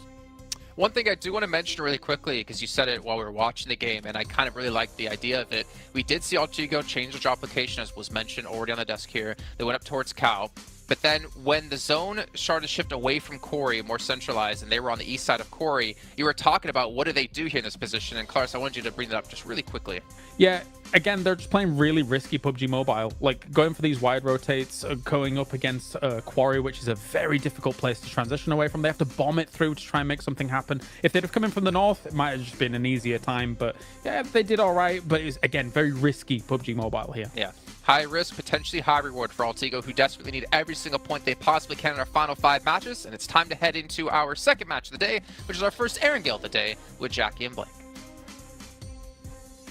Ooh, the first of the 3 Erangels. This is good. This is always my favourite Porsche and Blank, because it feels like we start to get the more nuanced games, right, where we can kind of expect the more unexpected. But this lobby's already looking kind of wild, so we'll see what we get, Blank. We'll see what we get. Room for some treats. Yeah, I think that the guys on the desk touch on a really important point here is that for some of these teams, you know, specifically what Kalaris was talking about really interested me in the sense that, you know, Reject, they go for the game-winning play at the end of the day. And I think you have to do that now. You really do have to go for these sort of things because, honestly, for Group Green, we know this is their last day of play to get in towards that survival stage, to not be in the bottom 8. And again, because you are the group that's playing the first 2 days in a row, you don't play the last day, you don't really know what marker you're aiming for, right? You don't know where that bullseye lies because no one is on that 16th position where it's just fixed, and you can think to yourself, we only need to get this amount of points to get in. So you have to push it to the max every single game, and I think that some teams are realizing, I would say too late at this point in time in Group Green, that they have to go for these game-winning moves. That had to come through yesterday.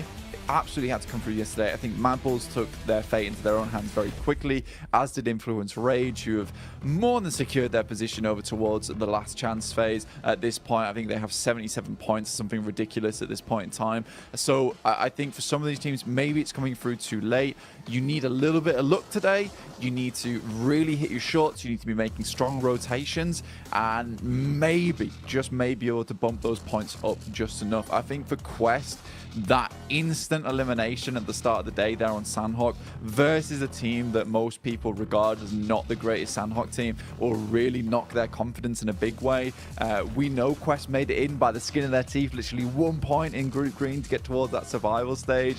I don't know if that sort of playstyle is going to cut it here, where a lot of teams, we're starting to cut down past the teams that didn't get past the first group stage. They're now in the survival stage now, where we have a lot of really, really strong teams. They won't just sit down and die like Tiamba did. No, it's not going to be anywhere near as easy or as fine of a margin. I think that's the other part as well, is the fact that that was 1 point of difference. I would imagine it's going to be a little bit more of a stark contrast here. Hello, imagine. I would have cried. That would have been huge, man. Full John Rambo action to start off the day, but not going to happen. They will try and instigate the fight, though, onto Melise as best as possible, whilst they know they're a little bit fragmented over in Alliance territory. So he's going to go breezing off, and Poser will join the rest of the squad, group up, and see what they can get done. But yeah, it is a very... I don't know, it's quite a curious way to start off the day, really, in terms of some of the teams that we saw playing well. It was a bit more unexpected for me. After what we saw from Gladiators, I was kind of starting to shift into that, you don't believe in the Gladiators camp. But as soon as it feels like you hit that point on the meter, that's when they bounce back. I think they do it just to, spite everyone. Yeah. They do, man. They really want to kind of rope you into the idea that it's not going to happen, and then they make all the fans book their tickets last minute to the finals. That's how that always goes. But we'll see if they can maintain pace, because it was a good game from them. But it's a key point that you hit on as well that I think is quite interesting, in the sense that the best they can do now is try and repeat that as much as possible today, because obviously they've left themselves with no other chances to accumulate points. So if you're leaving it up to another team to decide your fate, that's the rough part.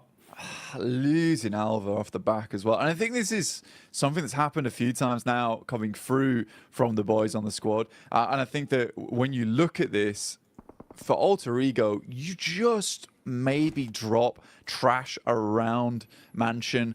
Don't go for this 2-2 split between Lipovka as well as Mansion itself. It's not worth it. With the amount of teams that saw you yesterday get trounced by other squads, of course, NB Esports is going to come down here and start to take some pot shots towards you. Mondo's coming in with the UAS, likely to clean this one up. The best Rosemary can do is send out some smokes, try and hit a couple of shots over with the DP, but I don't know, man. No, this is looking pretty raw. It's like uncooked beef at this point blank. It is not what you want, mate. One by one, just getting finished off a little bit here for Alter Ego. They've had such a rough couple days in terms of their opening drops. And again, it does really feel like everyone's sort of passed the word around that Alter Ego is the easier team to bully on these drops, blank. It just keeps happening. Yeah. I mean, you make yourself an easy target, and teams will want those points off from you. And you don't make those adjustments, it's not going to go well in future. Maxman, very astutely Max update. Max update, little from the Max Mansion itself. Nigma Galaxy usually dropping towards Pachinki. The Xavier over in Group Green refused to give up Pachinki whatsoever. They kept dropping there every single time, even on hot drops. But this time around, they drop over towards Severny. They give it up. This is the first time they've never dropped there. And I think for the Xavier, this is actually a really, really important little tidbit to go off the top of, because I like this maneuver. You drop towards Pachinki versus Nigma Galaxy. You know this is a strong team, but right now, you're currently third place, 53 points.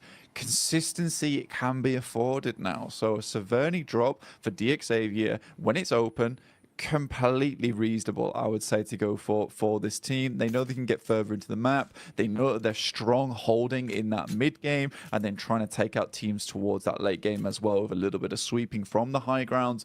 So I think this is a really good move from DXavier, and again kind of feeds into that storyline, as if you made those points happen in that first day, you have a lot of room to switch up tactics, to switch up strategies. If this is a case that DXavier would be on 15, 19 points, they might have considered dropping over towards Pachinki and just trying to push it to the limit down there versus Enigma Galaxy, trying to win out on that hot drop and then going out from there, because those 4 eliminations would be very nice. And you can't really fear that fact of what if we lose the hot drop. You just have to go and think to yourself, we're going to win this hot drop, we're going to move from there, we'll take that central position and give us some really good rotational paths into the late game.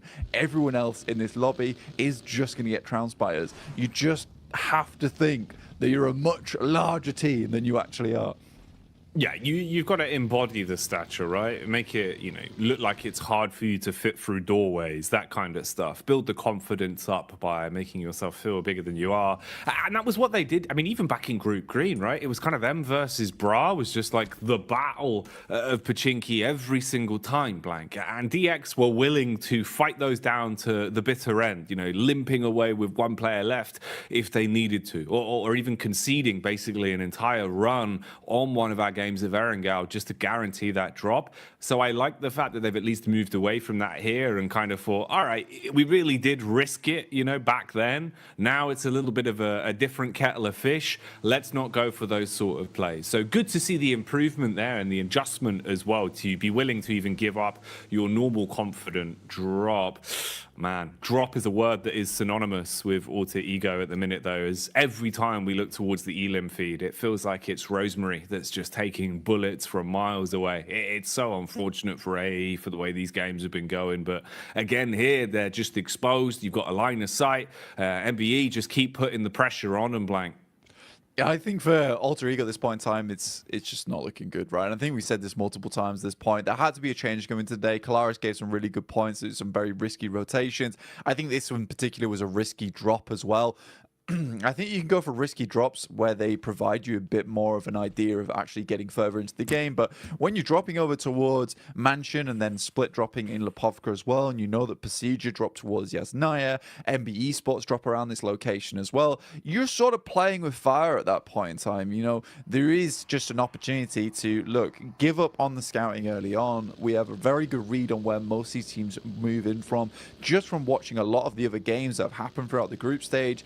Let's just go for a 4-man push over towards Lipovka. We'll split out. We'll try and sweep up towards the top side of Kameshki and move down from there. There's a lot of good little pit stops along the way on that side of the map. So for Alter Ego, again, a risky drop, which I don't think was particularly necessary here. The Xavier, kind of expected from them. Move up towards northern side, take the high ground control, and play off the back of that one.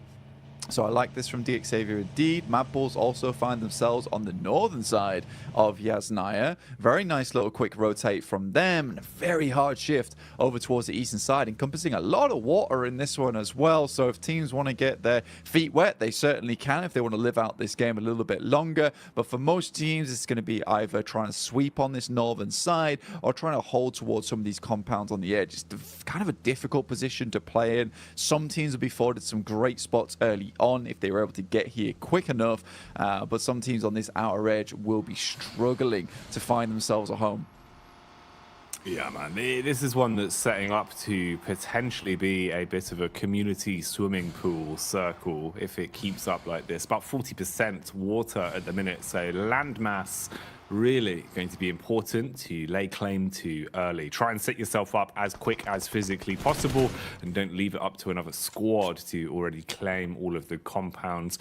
The mass migrations are coming through. You can see everyone starting to make their rotate down towards the zone, trying to get there as quick as physically possible. A bit of contact on some of the players that are playing slightly more defensive as well inside of the compounds, just listening out for where everyone's heading. Mad Bulls stopping for a quick pit adjustment. Meanwhile, we've got the pull-up from Alliance down towards the compound of Rejects, and that nade was tasty, Blank. That was a 3-pointer straight onto the head of OCO. Yeah, certainly painful. In the meantime, Inco is getting picked up by Enigma Galaxy. That's on the south side right now. Both teams were rotating in, so some pretty decent shots, I assume, were being made from inside the vehicle itself. Very much a turret going through right now from Enigma Galaxy, all in one vehicle. Slightly dangerous, but it's worked out for them so far, with Inco taking one knock and a flush off the back of that. Meantime, Malise Esports situate themselves all the way over towards Lipovka, try and keep themselves as safe as possible. Alter Ego regroup on the coastal side towards the east with 3 players, but surrounded by an N-Hyper as well as the Mad Bulls, who have picked up what I think is one of my favorite positions within the circus, a really nice ridge side that you can play from over on this eastern edge, and keeps you very clear. You do have to worry about some of the teams on the eastern side. See right now, Nick Galaxy just cannot find anywhere to stay. And this is what I'm talking about. If you come out on the edge here, you are going to be driving around a lot. And it's even more terrifying the fact they're in one vehicle, which is exactly why they try and get into a second, but not before Coops is pulled out of it. And Freak will just have to leave off the back of that. Man, it's so unlucky. You see the heads-up play there, trying to dash the smoke can before the drop, so it blooms to at least give him some sort of cover. But unfortunately, Udo Alliance had such a good angle, such a good line of sight onto that position that they've basically just been gifted a freebie. And the situation there worsens even more for them. So you're still driving around looking for a parking spot in a never-ending garage. And there will never be a parking spot blank because everyone is already set up with guns, using these parking spots as compounds to play in. Yeah, and they won't be leaving anytime soon, so you're not getting that middle space. I'm sorry about that. In the meantime, we do get a circle that moves down towards that south side, in which case Reject and Udo Alliance's compounds become very, very valuable indeed. So for Udo Alliance, currently they do have the strongest spot, which is up on high. Reject slightly safer in terms of the fact that they can just sort of sit in this compound for a while. You know that Udo Alliance, with them being in this compound, they're not likely to move anytime soon, so they don't want to expend too many grenades just sending them down over towards Reject. So Reject have this outpost which is guarded by Udo Alliance. Eventually they are likely going to have to fight against one another, but both teams in this sort of mutual agreement at the moment. Malise as well, hitting a nice shot across onto Freak and dropping the man. So the situation still just going from bad to worse, second after second, constantly taking damage and feeling uncomfortable, just playing out in the open, exposed to the elements at this point. Reject Tokyo firing off the warning shots. FaZe on the move as well. Round the side of the ridge, contact from inside of the building. Ifan spitting bullets at him, seeing if he can keep the pressure on. Mormon going to dash back with a couple of smokes as well, at least provide some protection. Koi's got the range on it, trying to debate whether or not he wants to engage on this one. If he can hit the shots with such a substantial drop, battle back as well. FaZe constantly just taking damage from either side now. A lot of HP being licked off them as well. So this could start getting a bit rough for FaZe, Blank, if they can't find a way to calm this one down. Yeah, and Hyper has got so many angles on you. GK first over towards the shack right now. Jifan taking shots from inside the building.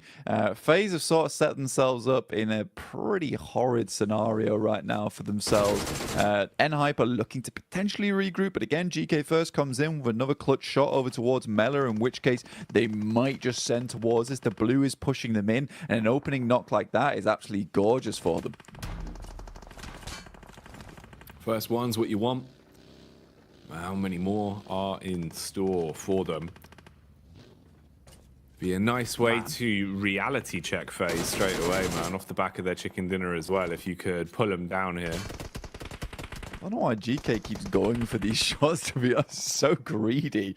Looking to finish off Melee. You can kind of understand why he's going for it, though. You don't want to let that player live. They are able to finally flush him out, but 2 players out in the blue right now, and FaZe currently have pretty good shooting angles over towards them. Koi luckily does find another on Mormon. He's so up close and personal, taking a lot of shots. There's not a lot of support coming through. Ventores understands that he too needs to get a move on, and quite quickly with the circle moving in.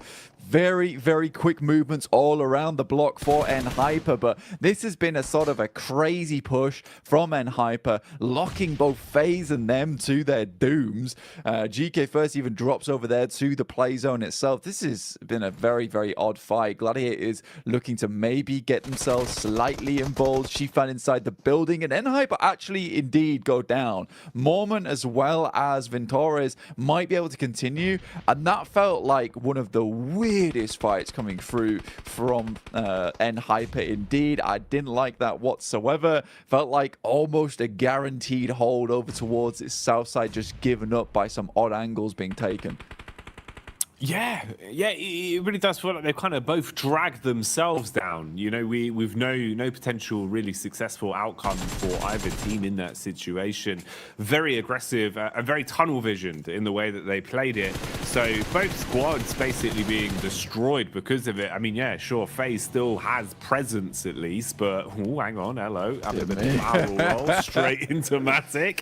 Okay, misery. So I guess FaZe were in fact just a present for Gladiators, Blank, because they've given them one additional point there and given us some nice showmanship in the vehicle.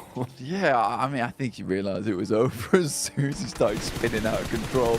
Nice shots there from Meku. CJ Evos try and stop off to get a little bit of scouting done and realize actually quickly put some gas in it, change the gears as fast as possible, please. Nice rotate from Pasija Evos. They do get in front of the guys from Gladiators, which is probably not what Gladiators were hoping for. If they could have maybe got a little bit further ahead instead of being stopped off there by the random player from FaZe coming through, maybe they would have been in a better position where currently Pasija Evos is though. But you look at the lay of land now, where we're currently playing over towards the south side.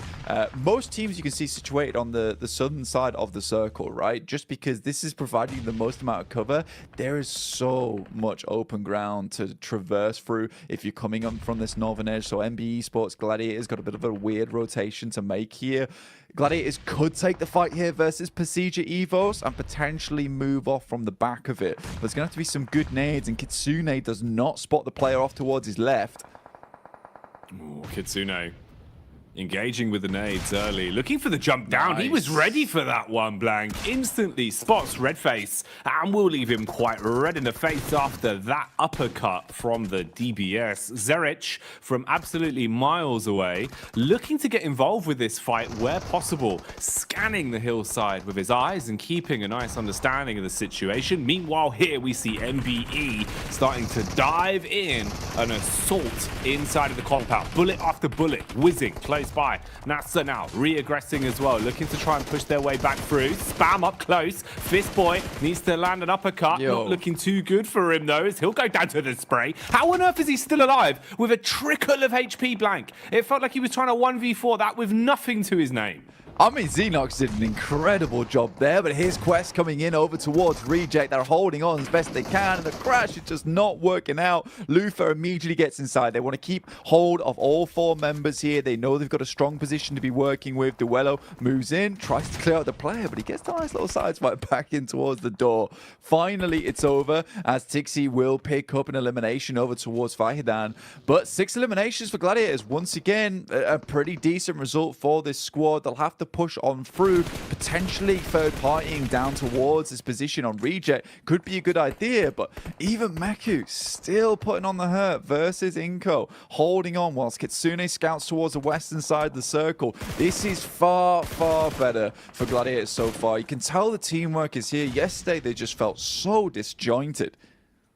Well, they're just fighting as well, Blank. I think that's the one big difference, right? Is we're seeing them play so confidently now where they're actually pulling up, looking like they're going into these engagements with the idea being to win them, with the idea being to get elims. Whereas yesterday, it felt a bit timid. It felt like they were playing inside of a box and kind of waiting for teams to come towards them. So I'm glad to see it. Definitely a much needed facelift for Gladiators, looking a lot more like the side that we like to see, at least. A lot of movement going on now as well. Bit of reshuffling. There's a ton of commotion down here. So everyone's kind of ringing the proverbial dinner bell, if you will. And it started to bait in the rotators, the mandem that want to pull up and try and squirrel away some of the points. So let's see if that'll be a potential outcome here. Roadside shenanigans for NBE. Meanwhile, Melise engaging on Origo. That was big, Blank. Nice nade to open it up. Yeah, an absolute chunky nade as well. Kisyu looks for another, sends it in, but Alter Ego is tucked away just for the time being. Smoke's been dropped down by Malaise Esports. They don't want to get caught off on the side here. In the meantime, Becker on his lonesome trying to take down the rest of DXavier. Does find at least Levi's here, which is fairly impressive indeed. CEO later off in the wings, looking to see if he could spot any of the players here in Lipovka. Alter Ego, they drop in Lipovka itself. This is where they've resided for a very, very long time now, looking to potentially get a little bit more out of it. But Malaise have them surrounded. Reject once again, surviving their position, will have to move forward. They know that U-Do Alliance are behind them. U-Do, what can they do in a spot like this, playing on a hillside?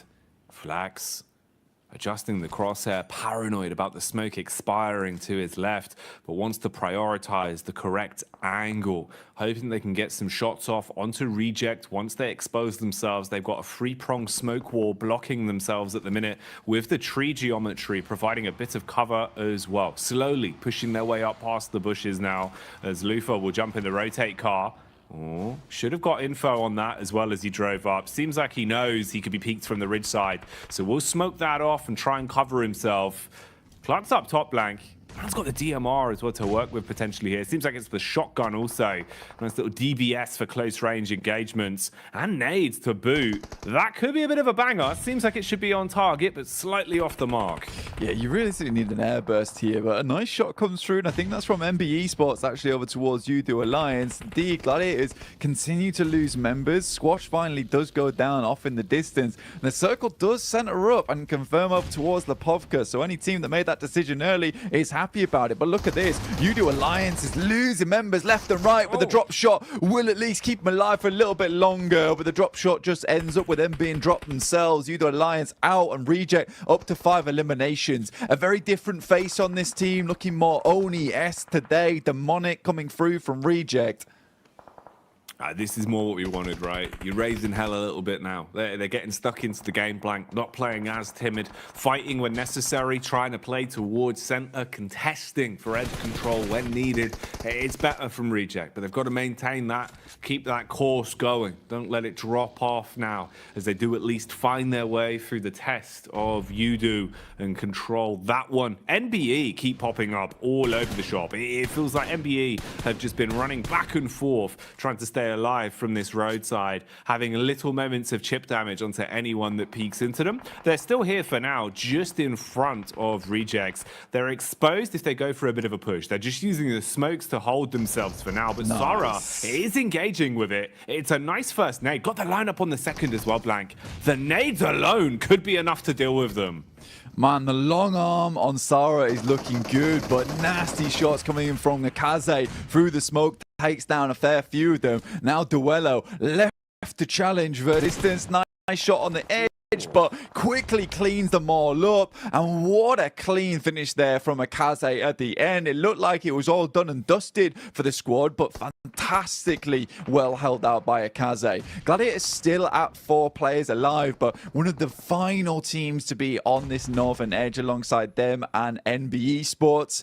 Mad Bulls up to 5 eliminations, Gladiators up to 8. They're doing good here. You asked about a bit of a repeat. We even heard about the dinner bell, and so far Gladiators have been hitting us with some nice mashed rotators at the moment. These rotates have been clean.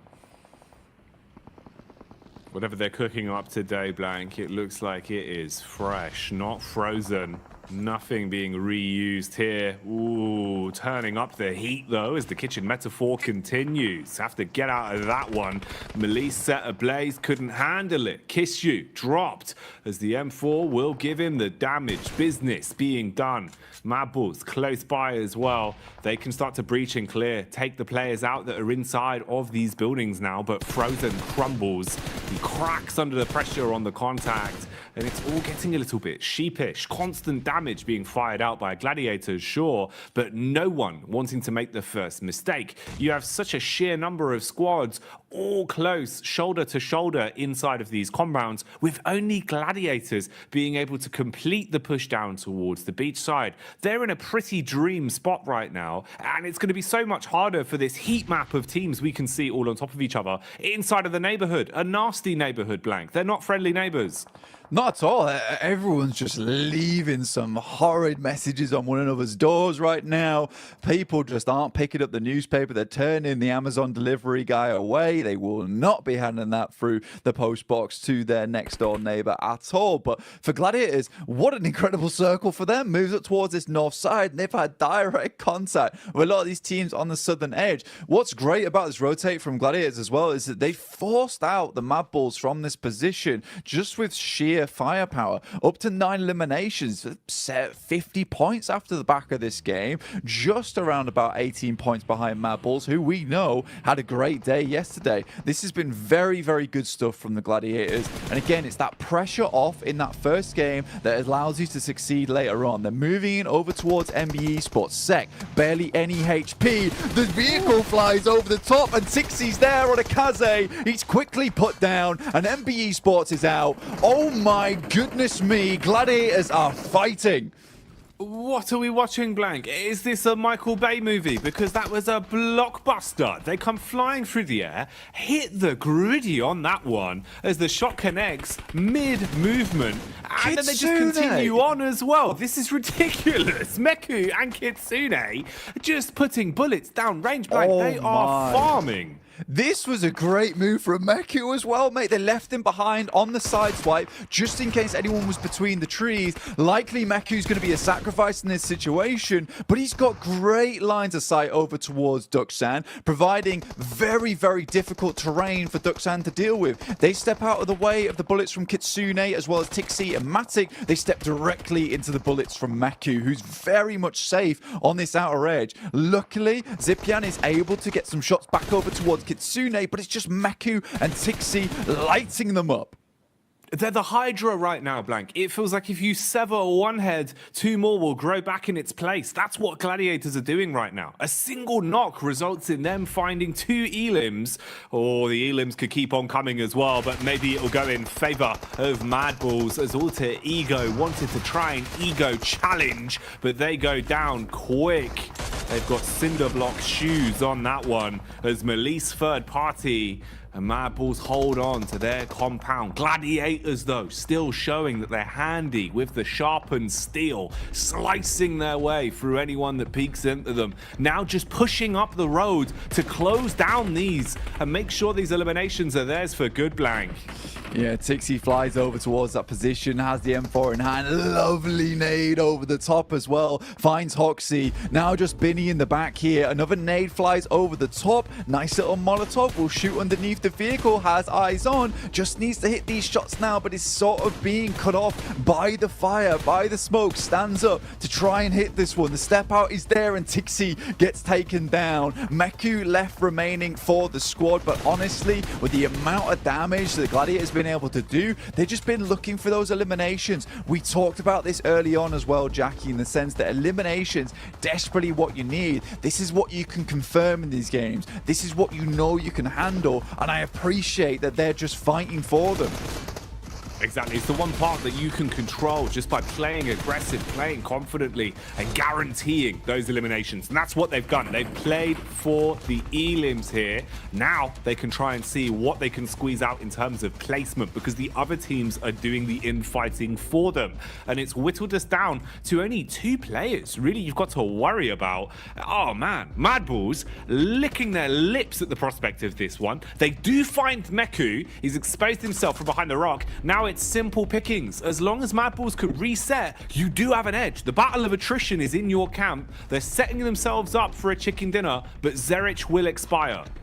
For Duxan, this is going to be a very, very important game for them. You know, 3 eliminations, it's not ideal. You go out this with a second place, 6 points, 9 points total. It doesn't feel great, but if you're able to get your chicken dinner off the back of this in a 2v3, you know, 13 points on this match feels really decent coming into the rest of the day. And with the blue pushing in, it is very, very ideal for them, but the Mad Bulls just look so absolutely clean today. They looked it yesterday as well, and they picked themselves up yet another chicken dinner. That is 3 in the space of 2 days. That's huge from Mad Balls. A complete change of pace from what we were seeing from them, looking an awful lot better. And also now, Blank, it goes back to our point about the fact that you don't want to leave it up to another team to decide your fate in the survival stage. You want to make as many points as possible in the limited number of games you have to play. And that's what Mad Balls are doing in droves. Yeah, it's a stressful game for Mad Balls as well. Not an easy one. You can see that they're not super excited about this because it's more of a relief than anything they're able to pull off that chicken dinner. Playing within Lipovka, there was so much infighting in that area, getting forced out by the Gladiators. I think it was a very wise move for them to actually just send across from the rock side in the water toward those buildings. Yes, they had to fight for it versus Malise Esports, but they were confident to do that, and it sort of gave them that winning position. I think things got dicey as soon as they started to see the circle move towards the north side. Like, have we made a mistake? Did we make the right call here? But you just got to follow through. 44,000 kilometers travel for Gladiators once again. These rotates are coming through quicker. They're more confident with them. I don't know what happened between the space of yesterday and today, but there has been some serious conversations between these lads on the team. Something's happened, you know. I don't know if it happened at the hotel breakfast or where it was, but it seems like Gladiators have got their heads screwed back on, and they're playing some really nice PUBG Mobile today, Blank. You know, this is exactly what we wanted to see in terms of them giving us a good game, showing us they deserve the invite in the first place and that they're able to make some moves here. What more will be in store for us though, and can they keep it up? We'll find out. Let's get back to the desk with the #1 Gladiators fan. It's Jason Kaplan. Sorry, I think Jackie mixspoke there. Mixspoke. That's the #1 Gladiator fan ever. But we have to say, it wouldn't be Gladiators if they didn't show up exactly when they needed to kind of advance on through in an event. And hey, you know, credit to them, another massive game for them in terms of eliminations, great positioning as well. They were able to crash an NBA Esports and kind of do the exact same thing, just the other way around from the prior match. But also, Mad Bulls, man, like, there's so many things to talk about. Oh, you know what?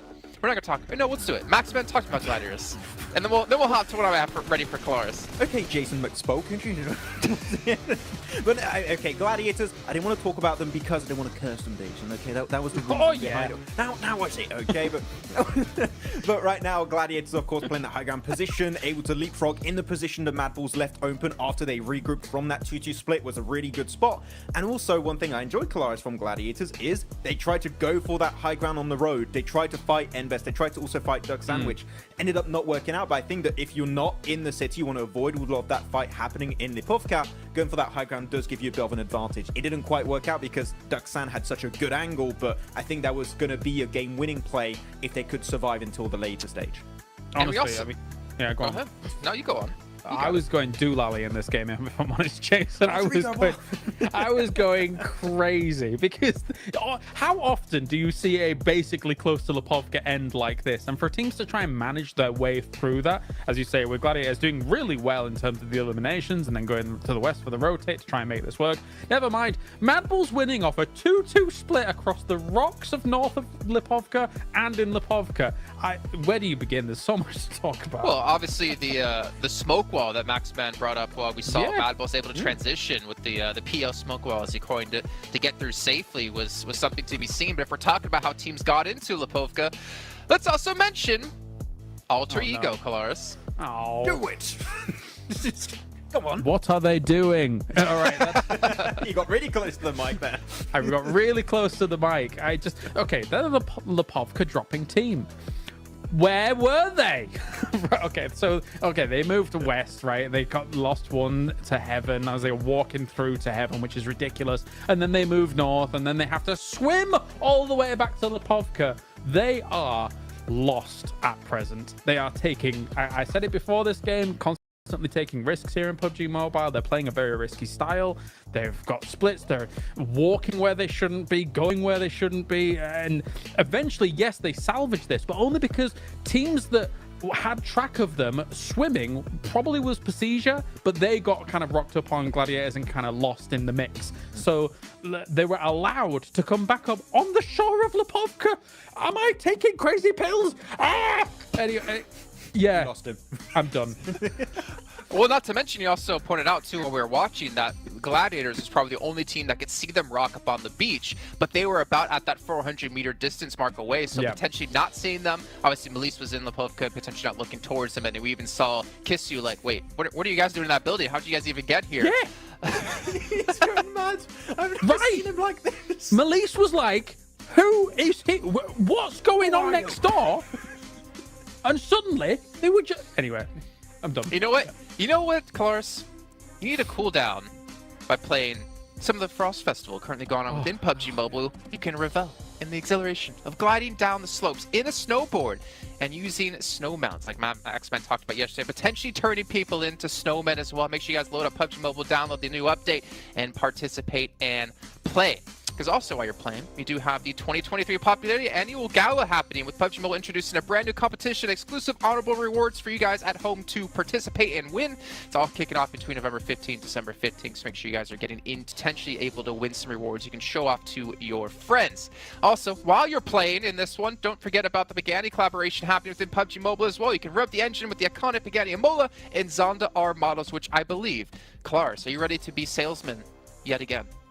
Tell us the 740 brake horsepower, you got a V12 engine, as well as 710 Newton meters of torque, Jason. It's a car for you, but it's very expensive in real life. Well, my question is, can I fit in the car? Because we all know I'm extremely tall. Probably you cannot, actually. You're probably too tall. Okay, well, that's a shame. Maybe we can get special order one and make one for me. And also, last but not least, before we head to a break here, the new RP84 Victory Dance, which is available now. You guys can show off your victories with the PMGC vibe, and also use your Victory Dance to cheer for your favorite PUBG Mobile team. And we all know who people are voting for. Max is all aboard the Gladiator train, but we have to wait till that train takes off after the side of a short break.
Well, Max, I know how you are the biggest fan of Gladiators, but luckily for you, we don't have to talk about them too much more, because it looks like with the points they've gotten these last two matches alone, that should almost guarantee them a safe position into our last chance. However, it does get easier from there. Keep in mind, it's only 16 teams advancing from this into that, and it's only 5 teams advancing from the last chance to get back into the PMGC Grand Final. So a lot of work to come for the Gladiators, and obviously a lot of other teams out there. But as we are about to head into our second Erangel, my question is this. Kalaris, Ultra Ego, are we going to see a weird rotation again? Maybe. I think it depends on the playing path. I think they're probably going to... If the playing path doesn't favor Lipovka, I think they're going to try and go for cars and maybe fight someone. We'll see. Okay. Well, thank you for your contribution here, Max. Ben, we're going to head over to our commentators to kick off our second Arrow of the day, Jackie and Blake. It's interesting because Max always just makes such thought-provoking points blank. It feels hard to kind of, even regurgitate what he said, as it's just so big-brained. Yeah, you can't quite, grasp it a lot of times, and you do need to watch it back a few times afterwards and just really get the notes in there, understand what's going on. But I'll have to do that after the show, I think, as well, really. Well, it was a big segment. It was a big segment. Yeah. We don't have time right now to... I'd have to get out the notepad. We can't break some it down. highlighters. Yeah. No, it's just not possible. It's just not possible. But obviously, Jason just said Gladiators will win, so I get